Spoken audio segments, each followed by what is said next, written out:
Assalamualaikum warahmatullahi wabarakatuh. Waalaikumsalam warahmatullahi wabarakatuh. Baik, assalamualaikum warahmatullahi wabarakatuh. Waalaikumsalam warahmatullahi wabarakatuh. Innallaha yuhibbul witra. Assalamualaikum warahmatullahi wabarakatuh. Waalaikumsalam warahmatullahi wabarakatuh. Alhamdulillah. Alhamdulillahilladzi yudhi'ul qalba wa yazidul iman. Wa nahmaduhu ala fadlin la yuhsa wa ihsan. Wa nashhadu an la ilaha illallah wa rabbul insan. Wa nashhadu anna sayyidana Muhammadan abduhu wa rasuluh al-mab'utsu birrahmati wal burhan. Fal Qur'anu nurun yahdi fi kulli ahdatsiz zaman. Wa huwa ismatun lil qulubi wa zadun liman yatlubu tsabata wal iman. Wa rahmatun yansuruha ar-rahmanu ala man ta'allaqa bi kitabihi wastamsaka bil Qur'an. Faman aqbala alaihi rufi'a wa man a'rada anhu khasira khairan la yudraku fi kulli zaman. Amma ba'du. Yang pertama-tama, puji serta syukur kehadirat Allah Subhanahu wa taala yang telah memberikan kita nikmat sehat, nikmat panjang umur, nikmat semangat, nikmat taubat, nikmat apa lagi? Nikmat Islam, nikmat takwa, nikmat iman hingga kita bisa berkumpul di tempat yang penuh berkah ini. Yang kedua, selawat serta salam kepada junjungan Nabi besar Maulana Baginda Muhammad sallallahu alaihi wasallam yang telah membawa kita dari zaman kebodohan hingga zaman seperti sekarang ini yang penuh dengan keilmuan. Ya Rabb. Oke, itu. Yang ketiga, izin sebelumnya abang-abang, pompo, senior semuanya ya untuk mengisi acara ini dengan siraman kolbu yang bertemakan pentingnya Al-Quran bagi pemuda akhir zaman. Yang bertemakan pentingnya Al-Quran bagi pemuda akhir zaman. Ya, telah kita ketahui bahwasanya kita hidup di akhir zaman yang penuh dengan fitnah ini, jaga kamu Kodes. Nah, yang penuh dengan namimah ini, jaga Kak Camping. Yang penuh dengan balas dendam, dengan iri dengki, dengan berantem, dengan pembulian ya kamu Kodes ya. Terus dengan balas dendam lagi, iri, dengki, semuanya dah pokoknya. Ini akhir zaman udah banyak yang kayak gini nih. Makanya kita jadi pemuda yang mana terlebih kita pemuda Azhari ya, pemuda Azhari yang belajar banyak ilmu agama, yang udah banyak belajar ilmu-ilmu yang masih kita berikan kepada kita, maka selayaknya kita untuk mengajari atau men-share ilmu-ilmu tersebut kepada masyarakat nanti. Adapun poin-poin terkait dengan materi tadi, yaitu pentingnya Al-Quran bagi pemuda akhir zaman, Al-Fakir akan memberikan 3 poin. Yang pertama yaitu jadikan Al-Quran sebagai pegangan dan pedoman untuk kita semua. Kama qala Allah Ta'ala, wa nazzalna ilaika dzikra litubayyana lin-nasi ma nuzila ilaihim wa la'allahum yatafakkarun. Surat An-Nahl ayat 44. Kalau nggak salah itu juz 14 kaca sebelah kiri bagian paling atas. Kalau nggak salah ya. Seingat aneh begitu. Itu surat An-Nahl ayat 44. Artinya, dan telah kami turunkan kepadamu yaitu Rasul az-zikra. Az-zikra di sini yaitu Al-Qur'an.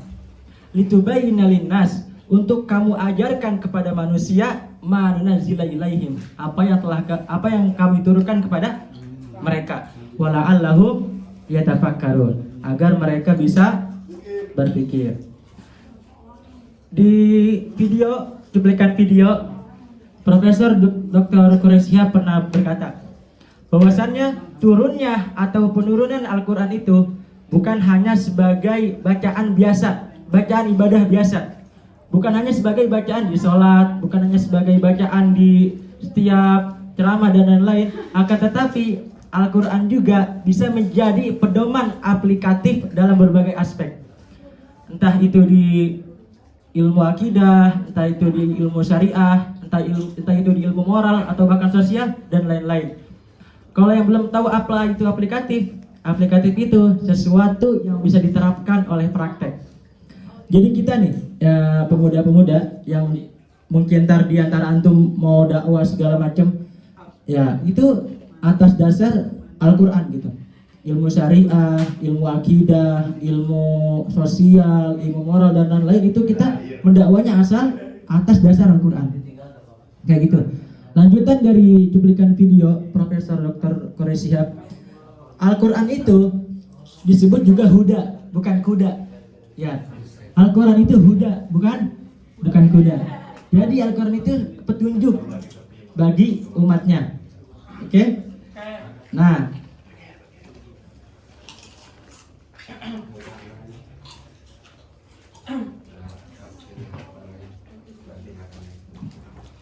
jadi pedoman di sini bukan hanya pedoman untuk urusan akhirat, akan tapi untuk urusan dunia dan akhirat. Makanya kita nih, ya kalau misalnya lagi capek, iman kita lagi lemah, terus kita lagi capek sama urusan duniawi, ya kita kembali ke Quran gitu. Ya minimal mah sehari sekaca lah habis maghrib ngaji, itu minimal tuh. Ya kalau murojaah ahsan. Ya ini mah sesibuk-sibuknya kita usahain kalau nggak ba'da subuh ya ba'da maghrib gitu. Ngaji sehari sekaca. Ya. Terus poin kedua terkait tema tadi, yaitu pentingnya Al-Quran bagi pemuda akhir zaman.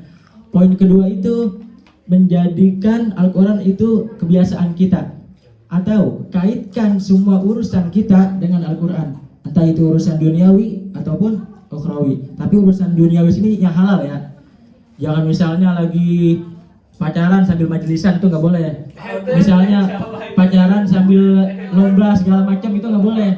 Ya, jadi kaitkan urusan duniawi yang ini itu yang halal. Oke? Nah. Nah, itu paham? Jadi jadikan Al-Quran ini sebagai kebiasaan kita, atau kaitkan semua urusan kita itu dengan Al-Quran, entah itu urusan duniawi ataupun ukhrawi. Anda pernah dengar ucapan Babe Supri? Itu Babe Supri? Babe Supri yang ngajar di tahfiz. Babe Supri ngajar di kitab At-Tibyan fi Adabi Hamalatil Quran, karangan Imam Yahya bin Sharaf An-Nawawi, kalau nggak salah ya. Itu beliau jelasin pas aneh ngabdi, aneh inget banget tepatnya di musola, di bioplok tuh yang kolom lele. Nah beliau ngomong gini, bukan beliau, di kitabnya, man lazima tilawatal Quran asmalat qiraatahu barakatan fi waqtihi wa amalihi. Jadi orang yang sering atau mendawami membaca Al-Quran di setiap waktunya dan menjadikannya itu wiridnya, maka bacaan tersebut menjadi barokah dalam waktunya, dalam setiap waktunya dan setiap pekerjaannya. Itu di kitab At-Tibyan fi Adabi Hamalatil Quran. Ya, nanti kita mau profesi kita jadi apapun itu, ya jangan lupa dengan Al-Quran.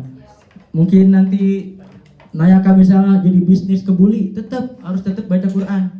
Misalnya Robi Archer, siapa namanya? Padlen mau jadi kiai, pendakwah segala macam, tetap harus atas dasar Al-Quran.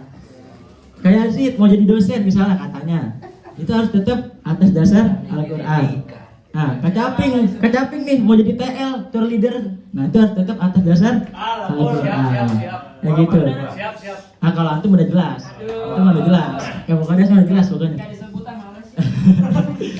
Ya pokoknya semua profesi kita apapun nanti harus atas dasar Al-Quran. Jangan lupa baca Al-Qurannya pakai tajwid, oke? Ya. Nah, let's go. Ya. Terus kalau udah menjadikan Al-Quran sebagai pedoman dan menjadikan Al-Quran sebagai kebiasaan, ya afdolnya poin ketiga yaitu menghafalkannya. Ya udah kita tahulah banyak hadis, banyak kaul segala macam. Kalau udah hafal Quran katanya mah bisa narik 70 dari keturunannya ataupun dari sahabatnya kayak gitu. Ya itu salah satu benefit dari menghafal Quran. Adapun pesan guru aneh ini mungkin gak semua tahu ya, yaitu Ustadz Zian Asyafa, pesan kelas 1 baru masuk pondok, beliau ngomong gini, Al-Quran bainal la'nah wan ni'mah. Jadi Al-Quran itu bisa menjadi laknat, Al-Quran bainal la'nah wa syafa'ah. Jadi Al-Quran itu bisa jadi laknat, bisa jadi syafaat. Kapan bisa jadi laknat? Kalau kita udah memulai menghafalkannya atau menyetorkan hafalan tersebut tapi kita melupakannya. Itu laknat. Terus Al-Quran bisa jadi syafaat kapan? Kalau kita udah memulai menghafalnya tapi kita sengaja melupakannya. Itu Al-Quran bisa menjadi laknat. Nah, itu pesan Ustadz Zian Asyafa guru aneh pas aneh kelas 1. Jadi Al-Quran baina syafa'ah wal laknat. Ya, mungkin itu aja dari Al-Fakir. Lagi. Pernah, Syala pernah daurah ke DU. Beliau pernah ngomong kayak gini juga. Bukan beliau sih. Ini kaul Rasul ya. Alladzi yaqra'ul Qur'an wa huwa mahirun bihi ma'a safaratil kiramil bararah. Walladzi yaqra'ul Qur'an wa yatata'atahu fihi wa huwa alaihi sakun lahu ajran. Jadi ada 2 poin di hadis ini. Yang pertama, alladzi yaqra'ul Qur'an wa huwa mahirun bihi ma'a safaratil kiramil bararah. Orang yang udah mahir membaca Al-Qur'an, maka dia akan bersama malaikat nanti. Ma'a safaratil kiramil bararah. Akan tapi poin yang kedua, walladzi yaqra'ul Qur'an wa yatata'atahu fihi wa huwa alaihi sak lahu ajran. Orang yang belum bisa membaca Al-Qur'an atau masih terbata-bata wa yatata'atahu fihi, masih terbata-bata dalam membaca Al-Qur'an, lahu ajran. Ajran itu 2 pahala. Apa 2 pahala itu kata Syala? Pahala pertama itu pahala membaca Al-Qur'an, pahala kedua itu pahala dia dalam terbata-bata membaca Al-Qur'an. Jadi dia bisa dapat pahala banyak tuh kalau yang belum bisa lancar baca Al-Qur'an. Maka buat kita mungkin di antara kita masih ada yang belum terlalu lancar bacaannya. Ya gak usah minder, gak usah insecure gitu. Tetap harus ngaji terus segala macam biar kita terbiasa dalam membaca Al-Qur'an. Dah, itu aja mungkin. Cukup sekian dari aneh. Wasikum wa iyya nafsi bitaqullah. Dah. Syukran. Mohon maaf kalau ada kata yang salah ataupun perbuatan Al-Fakir. Semoga semua yang aneh sampaikan bisa bermanfaat untuk antum. Semoga kita selalu dalam naungan Allah Subhanahu wa taala dan kita bisa menjadi ahli ilmi wa ahli Quran. Kalau enggak ahli zikri wa ahli fikri. Ya. Dan itu aja dari aneh. Itu aja dari aneh. Syukron.